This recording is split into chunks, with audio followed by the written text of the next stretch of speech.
देश में कोरोना की रफ्तार अब धीमी हो चुकी है। 2 सालों की बात कर ली जाए तो कोरोना के कोहराम की वजह से पूरे देश में उत्पात मचा हुआ था और भारी संख्या में लोगों की मौत हुई थी और जान जोखिम में डाल के जो डॉक्टर थे वो लोगों की जान बचा रहे थे। आज हमारे साथ बात करने के लिए पटना के प्रसिद्ध डॉक्टर श्रवण कुमार जी हैं, जिन्होंने कोरोना महामारी में लगातार अपने फर्ज को निभाया, ड्यूटी को निभाया और छोटे बच्चों को इलाज करने का काम किया। अगर कोरोना के उत्पात की बात कर ली जाए, जो कोरोना की वजह से लोग पूरी तरीके से ग्रसित थे और सबसे ज़्यादा चपेट जो है वो बच्चे भी आए थे। लगातार वायरल फीवर बच्चों में भी पाया गया था। इन तमाम मुद्दों पे डॉक्टर श्रवण से बात करेंगे कि अब जो रफ्तार धीमी हुई है, क्या लोग जिस प्रकार से लगातार लापरवाह हो रहे हैं, लगातार लोग जो हैं अपने बच्चों का किस प्रकार से ख्याल रखें और कोरोना अभी खत्म नहीं हुआ है, कोरोना से बचने के लिए क्या कुछ जो सरकार की तरफ से, डॉक्टरों की तरफ से जो गाइडलाइन जारी किया गया उसका लोग किस तरह से पालन करें, क्योंकि लगातार अगर हालातों की बात कर ली जाए तो लगातार हालात अभी भले ही ठीक हो लेकिन लोग भी लापरवाह नजर आ रहे हैं। सर, कोरोना 2 सालों से लगातार उत्पात मचा हुआ था, काफ़ी संख्या में लोगों की मौत भी हो गई। जिस प्रकार से लगातार वायरस जो था वो लोगों को अपनी चपेट में लेते जा रहा था, लेकिन अब स्थिति ठीक है। इसके लिए कहीं ना कहीं जो लॉकडाउन लगा, लगातार आप लोग की तरफ से जो दिशा निर्देश दिए जा रहे थे, अब स्थिति ठीक है, लेकिन अभी भी लोग लापरवाह हैं। आपको नहीं लगता है कि अगर इसी तरह की लापरवाही रही तो फिर तीसरा वेव जो है वो आ सकता है? जी, ऐसा नहीं है कि कोरोना ख़त्म हो गया है। कोरोना के साथ हम लोगों को ज़िंदा रहना पड़ेगा। कोरोना के साथ लड़ते हुए हम लोगों को और भी बीमारियों से लड़ना पड़ेगा। और ऐसा है कि अब पहले था हम लोग बैक्टीरियल इन्फेक्शन से, जैसे कि निमोनिया है, डायरिया है, उससे परेशान थे। लेकिन अब बैक्टीरियल इन्फेक्शन नहीं है, कम है। और अब वायरस का जो हम लोगों को अभी बहुत ज्ञान हो गया है कि वायरस क्या होता है। वायरस पे एंटीबायोटिक की कोई इफ़ेक्ट नहीं होती है और एंटीबायोटिक खाने से भी वायरस मरता नहीं है। कितना हम लोगों ने देख लिया है कि कोरोना के लिए जितनी भी एंटीबायोटिक दी गई सब बेकार थी। जब तक आप में इम्यूनिटी नहीं डेवलप करती है तब तक वायरस नहीं मरता है, और जब आपके में इम्यूनिटी बढ़ती है तभी वायरस वीक होता है। और हम लोगों में अभी इम्यूनिटी बढ़ी है, लेकिन वायरस भी तरह तरह का वेरिएंट, माने वायरस में जो वायरस वीक हो जाता है वह अपने को पावरफुल बनाने के लिए उसमें म्यूटेशन होता है। म्यूटेशन होने से वह दूसरे रूप में आ करके हम लोग को जकड़ता है। और यही कारण है कि अब हम लोगों को बहुत तरह से वायरल इन्फेक्शन हो रहा है, जिसमें निमोनिया है, डेंगू फीवर है, वायरल हेपेटाइटिस है। हर तरह की बीमारी जो होती है वायरस से ही होती है। और वायरस के लिए हम लोगों को जो हम लोगों ने कोरोना काल में सीखा, उससे हम लोग अपने ज़िंदगी में 2 गज की दूरी बहुत ज़रूरी है। और इसी तरह हर तरह के जो हम लोगों ने सीखा है उसको हम लोग अगर अपने ऊपर लाए तो हम लोग को कोरोना ही नहीं, इन्फ्लुएंजा, जो अभी इन्फ्लुएंजा का भी इन्फेक्शन जो हुआ है अब की बार बहुत ख़तरनाक हुआ है। इसमें बहुत बच्चे मरे हैं। और अब की बार इन्फ्लुएंजा जो है 3 दिन 4 दिन के अंदर बच्चा ठीक हो जाता था, अभी 1 हफ्ता 10 दिन तक भी बच्चा ठीक नहीं हो पाता था। इसे बहुत तरह के हम लोगों ने उसे ऑक्सीजन और देने के बाद ही बच्चा कंट्रोल में आया है। इसलिए मेरा ये कहना है कि कोरोना काल में हम लोगों ने जो सीखा उसको हम लोग अपनाएं और इसी से हम लोग अपने को और अपने बच्चों को बचा सकते हैं। सर, एक चीज़ है, जो जब कोरोना का कोहराम था लगातार कोरोना के मरीजों की संख्या ज़्यादा पाई जाती थी, लेकिन सबसे बड़ा चीज़ जो समस्या थी सर वो था कि जो भी अन्य बीमारियों से ग्रसित थे, जो काफ़ी किडनी के मरीज हों या छोटे छोटे बच्चे अगर कमज़ोर हों या किसी तरह के बीमारियों से ग्रसित, कैंसर से पीड़ित जो लोग रहते हो, उन पे कहीं ना कहीं कोरोना सबसे ज़्यादा अटैक करता था।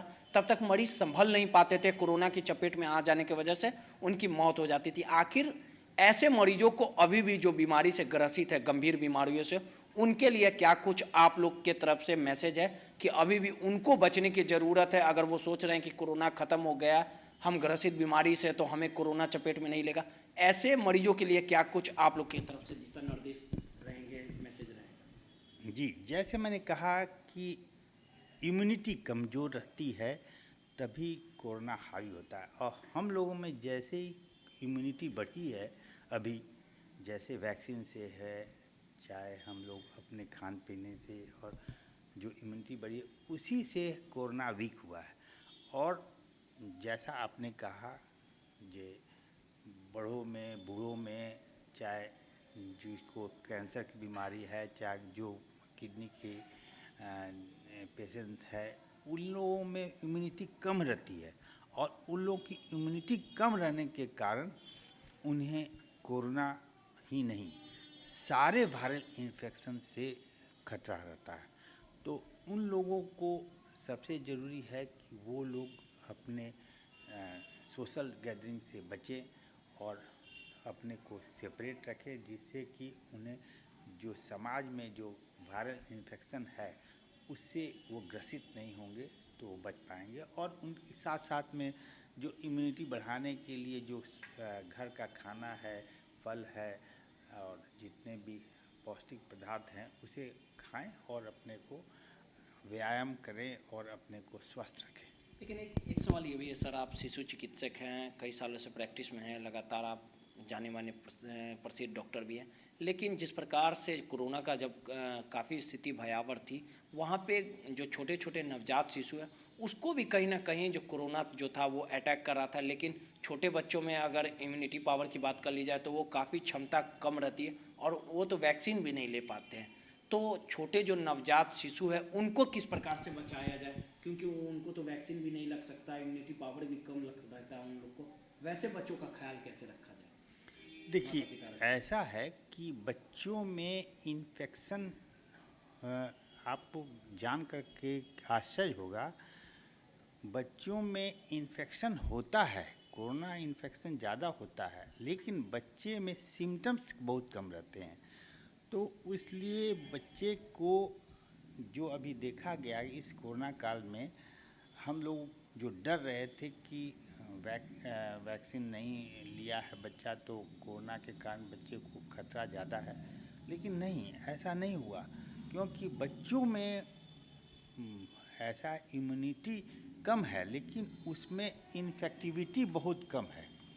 जैसे कि उन लोगों को सिम्टम्स कम होता है ना, तो उसलिए उन लोगों को ज़्यादा खतरा नहीं होता है, और इसी कारण, यही कारण है कि वो लोग ज़्यादा खतरनाक स्थिति में नहीं जा पाए, यही कारण है। सर एक सवाल है, जिस प्रकार से अभी की बात कर ली जाए, जो अक्टूबर नवंबर का जो सीज़न रहता है, सबसे ज़्यादा निमोनिया जो है वो बच्चों को अटैक करता है। तो निमोनिया से जो बच्चे ग्रसित हो जाते हैं, काफ़ी माता पिता परेशान हो जाते हैं। निमोनिया से बचने के लिए क्या कुछ लक्षण रहते हैं? अगर किसी बच्चे को निमोनिया हो जाता है तो किस प्रकार से डॉक्टरी परामर्श ले, किसी तरह की अन्य दवा मेडिकल स्टोर से ना दे, और निमोनिया के लक्षण जो हैं वो क्या हैं? और अगर किसी को निमोनिया के लक्षण भी होते हैं तो उनके माता पिता पैनिक हो जाते हैं, घबराने की ज़रूरत नहीं, क्या कुछ है सर स्टार्टिंग पीरियड इसका?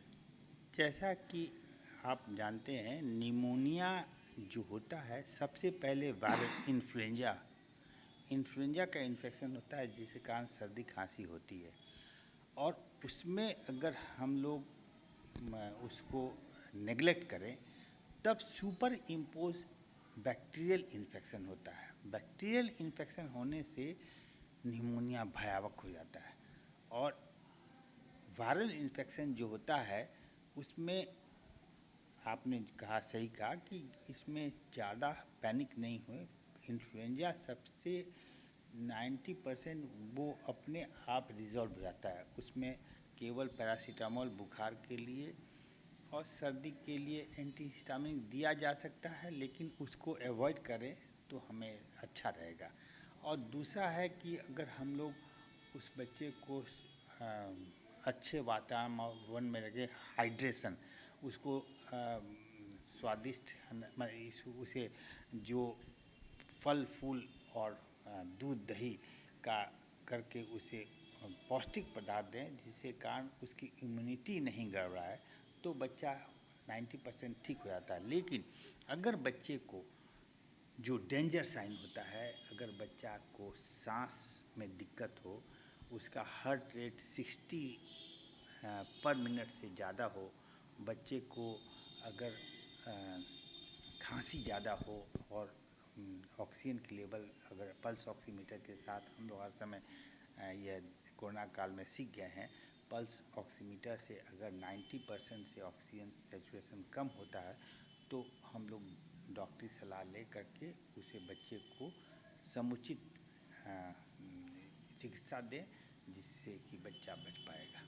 देखिए, ये थे डॉक्टर सरवन जो जानकारी दे रहे थे कि नवजात शिशु में अगर निमोनिया के लक्षण पाए जाते हैं तो पैनिक होने की ज़रूरत नहीं है, डॉक्टरी परामर्श लेने की ज़रूरत है। और जिस प्रकार से कोरोना महामारी की स्थिति जो है वो काफ़ी रफ्तार धीमी भले ही हुई हो, लेकिन अभी भी लापरवाह होने की ज़रूरत नहीं है। जो भी डॉक्टरों की तरफ से गाइडलाइन जारी किया गया, आप उसका पालन करें, तभी कोरोना को हराया जा सकता है। रोहित नटानी, पटना।